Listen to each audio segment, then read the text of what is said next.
नमस्कार, आप देख रहे हैं जनतंत्र टीवी और मैं हूं आपके साथ माधुरी तिवारी। उत्तराखंड में शीतकालीन चारधाम यात्रा 2024 का आगाज हो गया है। शीतकालीन यात्रा का शुभारंभ मुख्यमंत्री पुष्कर सिंह धामी ने उखीट के ओमकारेश्वर मंदिर में पूजा अर्चना करने के बाद किया और शीतकालीन चारधाम यात्रा के चल रहे कार्यों का निरीक्षण किया। इस मौके पर सीएम धामी ने कहा कि शीतकालीन यात्रा से देवभूमि का तीर्थाटन एवं पर्यटन और भी सशक्त होगा। तो वहीं शीतकालीन यात्रा को लेकर पहले दिन खासा उत्साह भी देखने को मिला।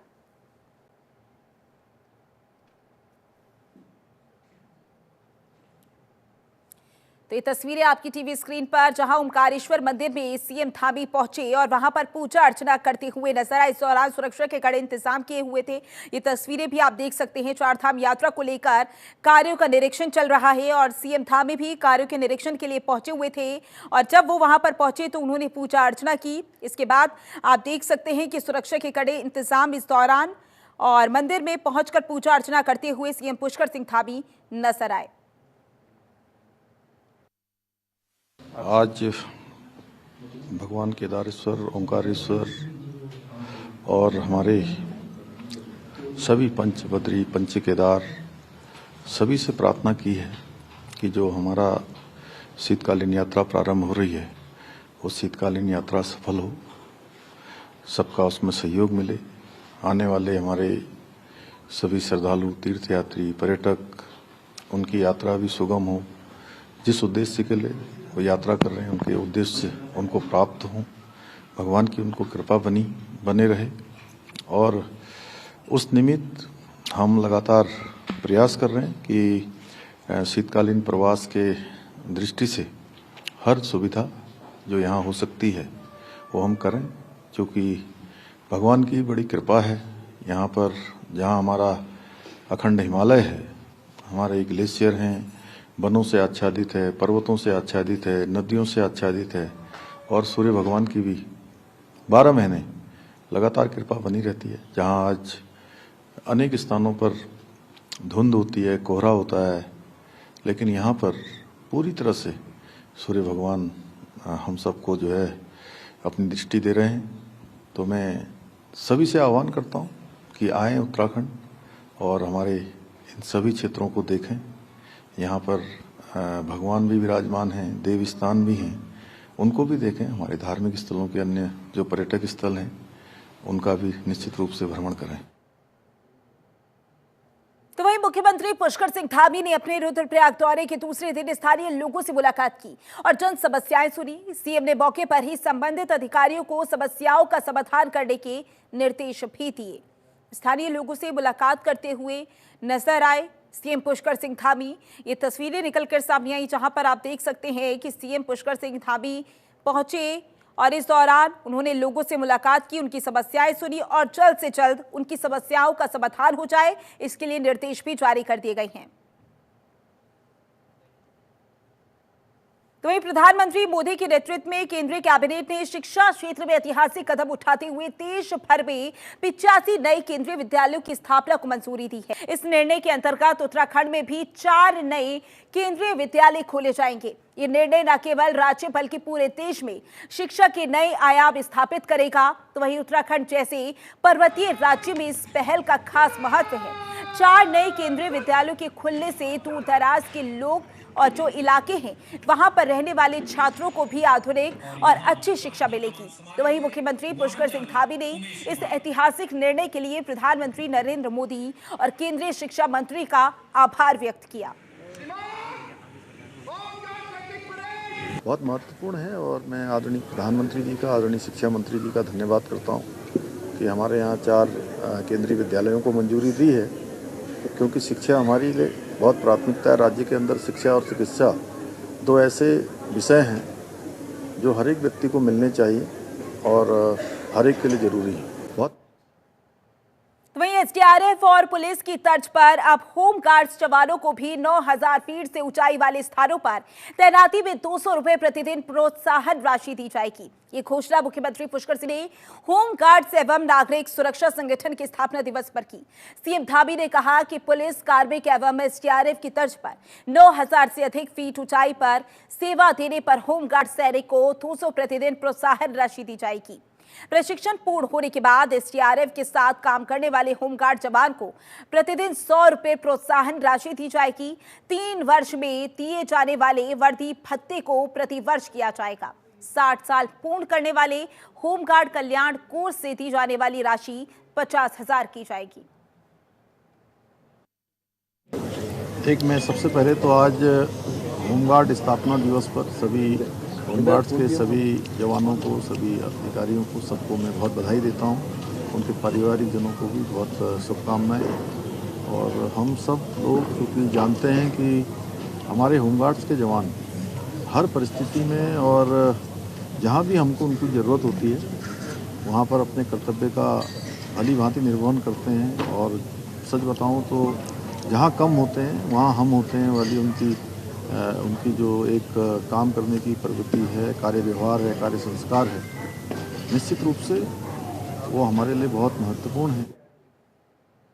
तो वहीं प्रदेश सरकार में युवा कल्याण एवं खेल मंत्री रेखा आर्य ने विभागीय अधिकारियों के साथ समीक्षा बैठक की। खेल मंत्री ने देहरादून स्थित राष्ट्रीय खेल सचिवालय में बैठक की। स्पोर्ट्स यूनिवर्सिटी से जुड़े कई विषयों पर चर्चा की गई है। मंत्री रेखा आर्य ने कहा कि राष्ट्रीय खेलों का शुभारंभ 28 जनवरी को प्रधानमंत्री नरेंद्र मोदी करेंगे और हमारा प्रयास है कि स्पोर्ट्स यूनिवर्सिटी का भी शिलान्यास पीएम मोदी के कर कमलों से हो। मंत्री ने आगे कहा कि हमारी कैबिनेट की तरफ से स्पोर्ट्स यूनिवर्सिटी एक्ट पारित किया गया था, जिसको गवर्नर की तरफ से कुछ आपत्तियों के साथ विधायी को लौटाई गई थी। देखिए, आज उत्तराखंड ओलंपिक एसोसिएशन के साथ और अपने विभाग के अधिकारियों के साथ में एक संयुक्त बैठक की गई है, जिस बैठक का उद्देश्य जो हमारे भारतीय ओलंपिक संघ द्वारा जो निर्धारित कोर गेम्स है और जो हमारे डेमोन्स्ट्रेशन वाले गेम्स है, क्या उन सभी में हमारे डीओसीज आ गए हैं अथवा कितने गेम्स में डीओसीज अभी आने हैं अथवा वे कब तक आ जाएंगे, और हमारे डीओसीज के संबंधित गेम स्थानों का क्या रिपोर्टिंग की गई है, या जो कमियां बताई गई हैं या जो किसमें सही स्थिति बताई गई है, इसका परीक्षण भी किया गया है। तो आज की बैठक से ये साफ स्पष्ट होता है कि मैक्सिमम गेम्स जो हमारे जो 32 गेम्स इसमें दिए हुए हैं, इसमें से लगभग 27-28 गेम्स के जो हैं हमारे डीओसीज आ चुके हैं और वे मौके को देख भी चुके हैं और संबंधित में बहुत माइन्यूट से कार्य बताए गए हैं जो तात्कालिक होने हैं, उसी समय किए भी जाएंगे, जो कि मैं समझती हूँ कि काफी हद तक जो है हमारा कार्य जो है वो प्रगति पे है। इसके अतिरिक्त जो हमारे डेमोन्स्ट्रेशन वाले गेम हैं उनके डीओसीज के लिए भारतीय ओलंपिक संघ से भी और उत्तराखंड ओलंपिक संघ को भी और विभाग से भी ये निर्देश दिया है कि वे संबंधित डीओसीज को जल्दी से जल्द नियुक्त कराने के लिए आग्रह कर ले, ताकि जो है संबंधित खेल के लिए भी जो है हमारी सटीक तैयारियां हो सके। तो वहीं उत्तराखंड में नगर निकाय चुनाव नजदीक आते ही राजनीति के मैदान में हलचल मच गई और बीजेपी और कांग्रेस दोनों ने चुनावी रण में उतरने के लिए अपनी पूरी ताकत झोंक दी है। लेकिन इस बार मामला सिर्फ चुनावी रणनीति तक सीमित नहीं, आरोप, विवाद और बयानबाजी का सिलसिला तेज हो चुका है। क्या ये बयानबाजी चुनावी अभियान को प्रभावित करेगी और आखिरकार जनता किसे अपना समर्थन देगी? देखिए हमारी खास रिपोर्ट में।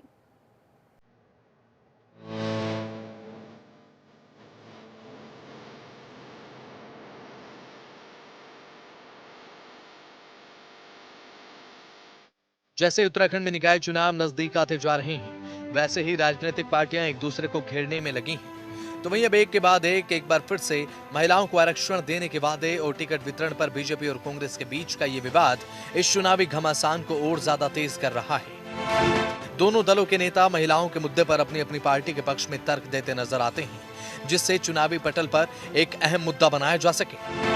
जहां पर पार्टी के जिला प्रभारियों और चुनाव प्रभारियों की बैठक आयोजित की गई, बीजेपी के नेताओं ने कार्यकर्ताओं से चुनावी तैयारी में जुटने का आह्वान किया है। पार्टी ने विधानसभा चुनाव में मिली जीत को नगर निकाय चुनाव में भी दोहराने की उम्मीद जताई है। तो वहीं अब बीजेपी की वरिष्ठ नेत्री प्रियंका अग्रवाल ने कहा है कि हमें विपक्ष से नहीं बल्कि अपने पुराने चुनावी आंकड़ों से चुनौती मिल रही है और हमें इस चुनाव में जनता का विश्वास जीतना है।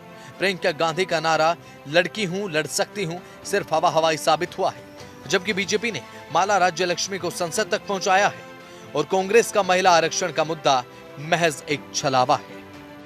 मैं सबसे पहले धन्यवाद करना चाहूंगी कि इस समय चुनावी दलदल एकदम चल रहा है, हलचल मची हुई है उसमें कांग्रेस जो एक बयान दी थी प्रियंका गांधी जी ने कि लड़की हूँ लड़ सकती हूँ, वो जो ये बयान है ना वो हवाई साबित हो चुका है।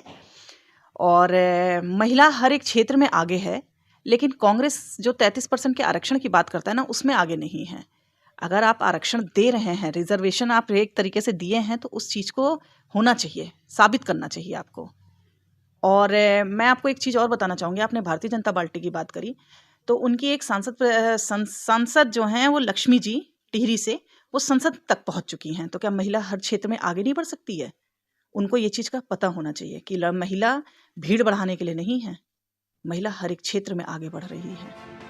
तो वहीं कांग्रेस भी इस चुनावी जंग में पीछे नहीं है। काशीपुर महानगर कांग्रेस जिला अध्यक्ष मुशर्रफ हुसैन ने बीजेपी पर गंभीर आरोप लगा दिए हैं। उन्होंने कहा कि बीजेपी ने हमेशा जनता को धोखा दिया है।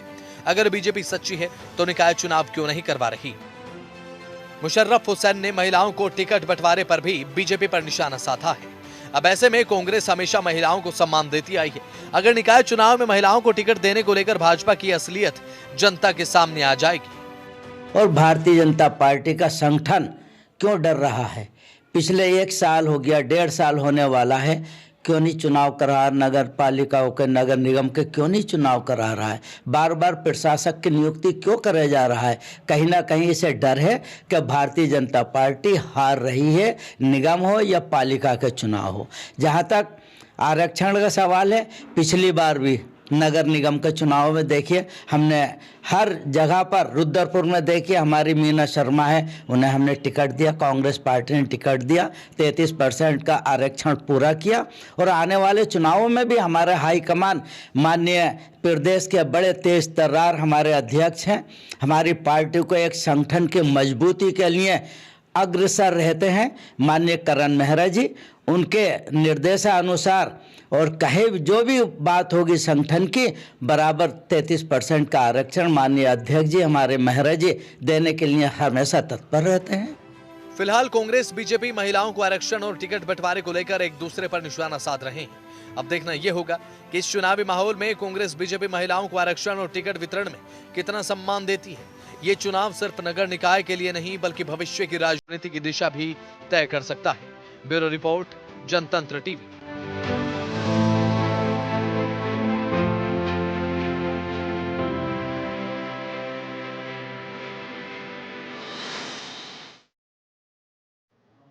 तो वहीं हल्द्वानी शहर में 24 घंटे जल आपूर्ति की योजना को लेकर जल निगम ने तैयारी शुरू कर दी है। पेयजल निगम के अधिशासी अशोक कटारिया के अनुसार मुख्यमंत्री के हाल ही में हल्द्वानी दौरे पर इस योजना की घोषणा की गई थी। इसके तहत विभाग ने 178 करोड़ रुपए की डीपीआर तैयार कर शासन को भेजी। इस योजना के तहत हल्द्वानी नगर निगम के सभी 33 वार्डों में 24 घंटे जल आपूर्ति की जाएगी। योजना के पूरा होने के बाद नगरवासियों से जलापूर्ति शुल्क भी वसूला जाएगा और इसके लिए जल मीटर लगाए जाएंगे। जल निगम की ये योजना शहरवासियों को बेहतर जल आपूर्ति सुविधा देने के उद्देश्य से बनाई गई है, जिससे लोगों को हर समय स्वच्छ पानी की उपलब्धता सुनिश्चित हो सके। जो हल्द्वानी का जो पुराना नगर निगम क्षेत्र है, इसमें वार्ड संख्या 1 से 33 आते हैं। इसमें जो हमारा अभी विगत मार्च में, जनवरी में जो योजना स्वीकृत हुई थी वो शीशमहल फिल्टर प्लांट के नाम से हुई थी। तो उस योजना की स्वीकृति मार्च में हमको मिली थी। उस योजना की टेंडरिंग कार्रवाई वर्तमान में लगभग अंतिम चरण में है और उस योजना के अंतर्गत हम लोग गौला नदी से जो सरफेस वाटर है उसको शहर में दिए जाने की योजना है और ट्यूबवेल पे अनुनिर्भरता को कम किया जाएगा। ये जो प्रोजेक्ट था हमारा, ये हमारा टैंक तक था। अब जो द्वितीय चरण में माननीय मुख्यमंत्री जी ने जो एचएन इंटर कॉलेज में विगत कुछ दिवस पूर्व जो घोषणा करी थी, उस घोषणा के अंतर्गत हम 24 घंटे जलापूर्ति हेतु पुराने नगर निगम क्षेत्र में टैंकों से आगे का वितरण प्रणाली का हमने एस्टीमेट मीटरिंग के साथ, जिसमें हम 100% मीटर भी प्रपोज कर रहे हैं, ये योजना हमारी बना के हमने डीपीआर बना के अपने आगे बढ़ा दी है। तो वहीं बांग्लादेश में हिंदुओं पर जारी हिंसा पर धर्म नगरी हरिद्वार में साधु संतों ने रोष व्यक्त किया। हरिद्वार में करीब 85 धर्मशाला में बैठक आयोजित कर कई साधु संतों ने मृतकों और हिंसा का शिकार हिंदुओं के प्रति संवेदना व्यक्त की। साथ ही देश भर के हिंदुओं से भी आगे आने का आह्वान किया। संतों ने भारत सरकार और यूएनओ से भी बांग्लादेश हिंसा पर हस्तक्षेप कर बांग्लादेशी हिंदुओं की धार्मिक स्वतंत्रता बहाल करने की अपील की। इतना ही नहीं, 10 दिसंबर को हरिद्वार में एक विशाल जन आक्रोश रैली भी साधु संतों की तरफ से निकाली जाएगी। साधु संतों ने आमजन से इस रैली में भाग लेने की भी अपील की है। अल्पसंख्यकों के ऊपर, हिंदुओं के ऊपर बहुत ज़्यादा उत्पीड़न किया जा रहा है, बहुत ज़्यादा वहाँ के लोगों को परेशान किया जा रहा है। और यहाँ तक कि जो हमारे महंत चिन्मय दास जी को गिरफ्तार किया और 2 वकीलों को इतने घायल किया है, उसके लिए हम पूरे भारत में रहने वाले हिंदू ही नहीं, अभी तो मैं आह्वान करूँगा कि विश्व में जितने भी हिंदू रहते हैं, हिंदू संगठन के लोग रहते हैं, उन सब से आह्वान है कि वो आए, आगे आए, जागें। केंद्र जो भारत सरकार है उन सब से अपील करके वहाँ के लोगों को जल्दी से जल्दी राहत दिया जा सके। उनको जो ये कठिनाई है, ये परेशानियाँ हैं, उन सब परेशानियों से सरकार तत्काल उनको ठीक कराए। वहाँ के अल्पसंख्यक हिंदू समाज के ऊपर लगातार हमले हो रहे हैं। लगभग 70 मंदिरों को तोड़ा गया। इस्कॉन टेम्पल के महंत चिन्मय दास को, क्योंकि वो उस आंदोलन को लीड कर रहे थे, उनको जेल में डाल दिया गया। 2 वकीलों के ऊपर हमला हुआ जो कि मरणासन स्थिति में है। आज वहाँ का हिंदू समाज अपने को अकेला अनुभव कर रहा है। हम भारतवर्ष के सभी सनातन धर्मावलंबी, विशेषकर संत समाज उनके साथ है। हम भारत सरकार और इस भारत की महामहिम राष्ट्रपति महोदया, यूएनओ के नेशनल सेक्रेटरी जनरल को एक ज्ञापन के माध्यम से ये आह्वान करते हैं कि यूएनओ वहाँ पर इंटरफेरेंस करे। तो वहीं हरिद्वार में जिलाधिकारी कमेंद्र सिंह की अध्यक्षता में जल जीवन मिशन की समीक्षा बैठक हुई। बैठक में विधायकों ने क्षेत्रीय समस्याओं पर नाराजगी जताई। भगवानपुर विधायक ममता राकेश ने सड़क मरम्मत और पानी की लीकेज की शिकायत की।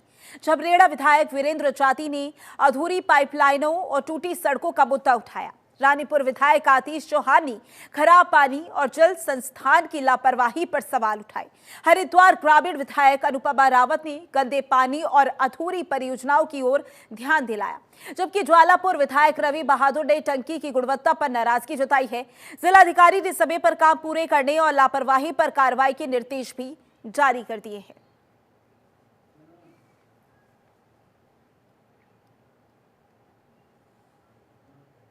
तो वहीं हरिद्वार में ग्राम प्रधानों ने अपनी कई मांगों को लेकर मुख्य विकास अधिकारी आकांक्षा कोंडे को ज्ञापन सौंपा। जिला प्रधान संगठन के बैनर तले प्रधानों ने किसानों के खातों में सिंचाई के लिए पाइपलाइन योजना में तेजी लाने और मनरेगा के तहत मजदूरी बढ़ाने की मांग की। ग्राम प्रधानों ने जिला विकास भवन रोशनाबाद में मुख्य विकास अधिकारी से मुलाकात की। उन्होंने मनरेगा के तहत मजदूरी 400 से ज्यादा करने और सिंचाई के लिए पाइपलाइन योजना को प्राथमिकता देने की मांग की है।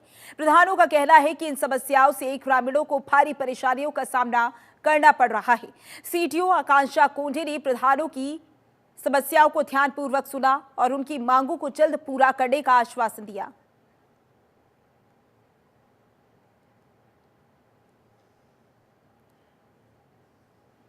देखिए, पहले जो नरेगा की हमारी मजदूरी है उसके जो रेट हैं उसको लेके उन्होंने थोड़ा अपनी व्यक्त की है परेशानी, जिसको लेके ये शासन के स्तर का मामला है। इसीलिए शासन को जो है कई बार इसके पूर्ण पहले भी बताया गया है। जो नरेगा की दर है वो हमारे यहाँ धरातल पे जो है उनको कम लग रही है, तो इसके लिए शासन को हम लोग कम्युनिकेट कर देंगे और जो नियमानुसार कार्रवाई होगी वो शासन स्तर से ही होनी है। उसके अलावा जल जीवन मिशन है जिसको लेके उन्होंने सड़क जो है खुदी हुई है, मरम्मत नहीं की गई है, कहीं पानी की लीकेज है, उन सभी को लेके उन्होंने परेशानियां अपनी बताई हैं। और आज हम लोगों ने मीटिंग भी रखी है जनप्रतिनिधियों के साथ और विभागों के साथ। जो तरफ के सभी समस्याओं का समाधान किया जा रहा है। मुख्य मांग तो जैसे अध्यक्ष जी ने बताया, सूर्यकांत भाई ने, पाइपलाइन की जो सूक्ष्म सिंचाई की सुविधा है वो किसानों को सीधा लाभ पहुंचाती है, तो वो गत वर्षों से चलती आ रही थी, तो पिछले साल वो बंद कर दी थी। मुख्य मांग तो हमारी वही थी। उसके अलावा और कुछ छोटे मुद्दे थे। मान लीजिए जैसा पाइपलाइन का मामला था कि भाई सड़कें फाड़ कर डाल दी गई है, वो सही नहीं हुई है, तो उसको भी मैडम ने बहुत अच्छे तरीके से नोट किया है। और जो भी हमारी इधर कुछ ऐसी मांग है जो छोटी मोटी है, सब में बहुत अच्छा आश्वासन हमें मैडम ने दिया है और सबको बहुत अच्छे तरीके से उन्होंने बोला है कि हम इसको शासन प्रशासन को भेजेंगे। मनरेगा हो या कुछ जो भी उनके अंदर हमारे पास जो छोटी मोटी समस्या थी वो सब मैडम ने सुनी है हमारी। अब कुछ तो ऐसी है जो हमारे भी पूरी तरीके से ध्यान नहीं रह पाती, लेकिन उन्होंने सब कुछ सुना है हमारा। बहुत अच्छे तरीके से लगभग 1 घंटा हमारी बात हुई है। बहुत अच्छा आश्वासन उन्होंने दिया मैडम ने, काफी अच्छा, हम संतुष्ट हैं। लग रहा है कि हमारी मांग जो हमने रखी है वो लगभग सभी हमारी पूरी हो जाएगी। मुख्य मांग तो जैसे अध्यक्ष जी ने। तो वहीं हरिद्वार और देहरादून पुलिस की संयुक्त कार्रवाई में पुलिस की बदमाशों के साथ मुठभेड़ हुई। रुड़की से हरिद्वार की ओर भाग रही संदिग्ध कार को रोकने की कोशिश की गई तो बदमाशों ने पुलिस पर फायरिंग शुरू कर दी। पुलिस की जवाबी कार्रवाई में फरमान नाम के बदमाश के पैर में गोली लगी, जबकि उसके 2 साथी गुल्लू और कुल्फा मौके से फरार हो गए। घायल बदमाश फरमान सहारनपुर का निवासी है और उस पर चोरी के आधा दर्जन से ज्यादा मामले दर्ज हैं। मौके से पुलिस ने तमंचा, जिंदा कारतूस, फर्जी नंबर प्लेट, सोने की चेन और अंगूठी बरामद की है। घायल बदमाश को जिला अस्पताल में भर्ती कराया गया है और फरार बदमाशों की तलाश जारी है। घटना हरिद्वार के बहादुराबाद थाना क्षेत्र की बताई जा रही है।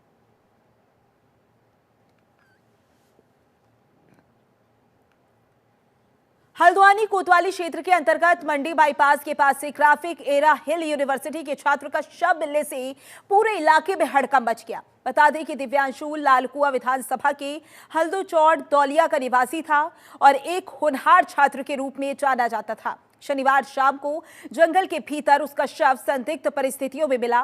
सूचना मिलने पर सीओ सिटी और कोतवाल राजेश कुमार यादव पुलिस टीम के साथ मौके पर पहुंची। इस दौरान मौके पर मौजूद ग्रामीणों और पुलिस अधिकारियों के बीच नोकझोंक हो गई।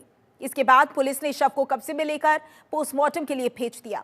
हल्द्वानी कोतवाली के वरिष्ठ उप निरीक्षक रोहतास सागर द्वारा ग्रामीणों पर नेतागिरी करने का आरोप लगाने के बाद ग्रामीणों ने उनसे तीखी नोकझोंक की। पुलिस क्षेत्राधिकारी नितिन लोहनी ने किसी तरह ग्रामीणों को शांत किया, जबकि फॉरेंसिक टीम ने घटनास्थल से साक्ष्य और सैंपल एकत्र किए। होंडा बाईपास से अंदर जो रास्ता जाता है, इसमें अंदर जंगल में 500 मीटर अंदर एक बॉडी रिकवर हुई है। अभी फॉरेंसिक एविडेंसेस वगैरह अभी ली जाएंगे। इसमें फॉरेंसिक टीम ने अपने जो भी सैंपल्स हैं वो कलेक्ट कर लिए। इसके अलावा पोस्टमार्टम के लिए शव को भेजा गया है। अब आगे की जो भी जिस हिसाब से तो वहीं बदलते मौसम में होने वाली परेशानियों को लेकर डॉक्टर अशोक कुमार सिंह प्रोफेसर ने कहा कि ठंड के मौसम में कई तरह की दिक्कतें शुरू हो जाती हैं। बदलता मौसम वयस्कों के लिए कई शारीरिक समस्याओं की वजह बन सकता है। छोटे बच्चों पर इसका असर और भी ज्यादा हो सकता है। बच्चों को केवल सर्दी जुकाम की परेशानी नहीं, बल्कि बुखार, उल्टी, दस्त, स्किन इन्फेक्शन या रैशेस जैसी समस्याएं भी हो सकती हैं। फिलहाल के लिए इस बुलेटिन में बस इतना ही। बने रहे जनतंत्र टीवी के साथ। नमस्कार।